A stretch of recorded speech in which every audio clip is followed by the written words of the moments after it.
Mutterschaft ist in unserer Gesellschaft kein Lebensentwurf, den man einfach mal so nebenbei lebt. Es ist eine totale Identitätsvorgabe. Sobald das Kind da ist, wird das bisherige Leben wie durch einen Radiergummi weggewischt. Dein Ich von vor der Geburt ist fast schon eine ferne Erinnerung. Man erwartet auf einmal, dass ab jetzt alles reibungslos im Hintergrund läuft, still, effizient, fehlerfrei und bloß ohne zu klagen. Aber was, wenn die eigene Psyche auf einmal nicht mehr mitspielt? Was, wenn man innerlich spürt, so will ich nicht leben? Das ist Regretting Motherhood, eine Grenzerfahrung in einer Welt, die Mutterschaft als das ultimative Glück vermarktet. Wer den Satz ausspricht, ich liebe meine Kinder, aber ich liebe es nicht, Mutter zu sein, wird sofort als Monster markiert. Doch hinter dieser Empörung liegt eine Realität, die nichts mit mangelnder Liebe zu den Kindern zu tun hat. Es geht um den totalen Identitätsverlust zugunsten einer Rolle, die keinen Feierabend und keine Pausen kennt. Sobald eine Frau zugibt, dass dieses vermeintliche Mutterglück für sie eine Überforderung ist, passiert etwas Interessantes. Die Reaktionen sind keine Empathie, sondern ein großer Aufschrei.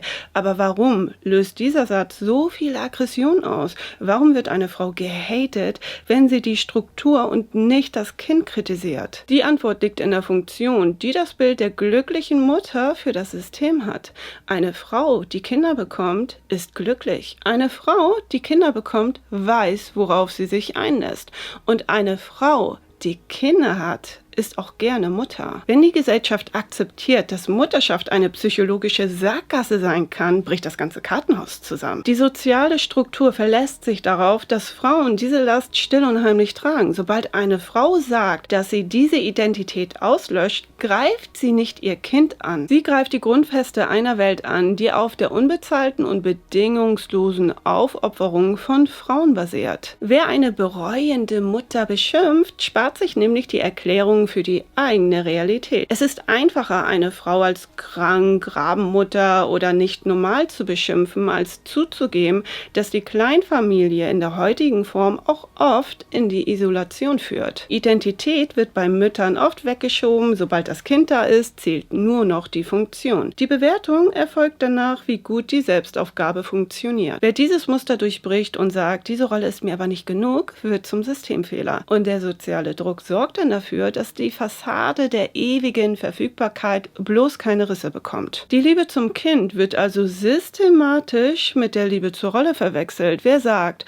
dass der Alltag als Mutter krank macht, kriegt sofort unterstellt, du liebst dein eigenes Kind nicht. Diese bewusste Falschdarstellung ist eigentlich moralisches Gaslighting. Es dient dazu, Frauen zum Schweigen zu bringen, weil die Wahrheit zeigen würde, dass Freiheit für viele Mütter oft nur ein Lippenbekenntnis ist. Man darf heute alles sein. Karrierefrau, Intellektuelle, Bauarbeiterin, Dichterin oder Autorin, aber nur, wenn man am Ende des Tages immer noch die glückliche Mutter bleibt. Wenn diese Basis wegbricht, dann fehlt oft der Nutzwert für diese Frauen. Und dazu kommt dann auch noch die Angst der anderen. Wenn eine Mutter die Wahrheit ausspricht, spiegelt sie für andere Frauen ihre eigene Erschöpfung wider. Wenn eine Mutter sagt, ich fühle mich erschöpft und die Kindererziehung macht mich krank, löst das sehr viel Panik aus. Aber wer die Wahrheit einer anderen Frau unterdrückt, schützt in der Regel sein eigenes zerbrechliches Konstrukt aus Selbstverleugnung oder auch Pflichtgefühl, weil man das Bild aufrechterhalten will. Es gibt keine Grauzone und es gibt auch kein Schwarz. Es gibt eigentlich nur das perfekte Mutterglück. Die Daten der Antidiskriminierungsstelle des Bundes und sogar aktuelle Studien zeigen, die Respektlosigkeit beginnt in dem Moment,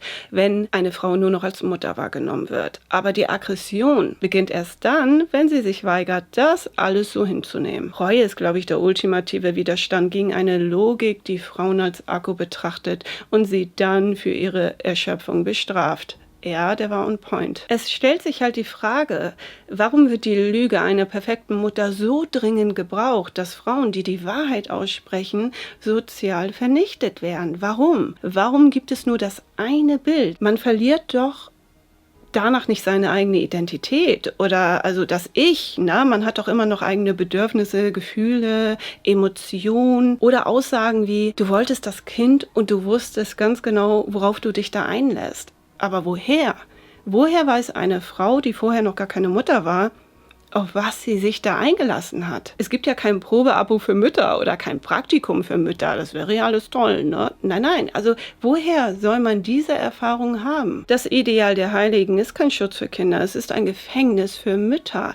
Wer Reue als moralisches Versagen sieht, füttert die Scham, die am Ende alle isoliert. Ein Leben, das sich anders entwickelt hat, warum auch immer, ist kein Scheitern. Es ist ein Bruch mit einer falschen Erwartung. Das Bild der heiligen Mutter ist gegen die echte Menschlichkeit. Mutterschaft ist auch kein Standbild auf Instagram. Na, man kann es zwar liken, ja, aber was in den 4 Wänden passiert, ist eine andere Geschichte. Ihr könnt mir ja mal schreiben, was ihr dazu denkt. Ja, schreibt es mir in die Kommentare. Und das war's. Vielen Dank fürs Einschalten, macht es gut und bis zum nächsten Video. Tschüss!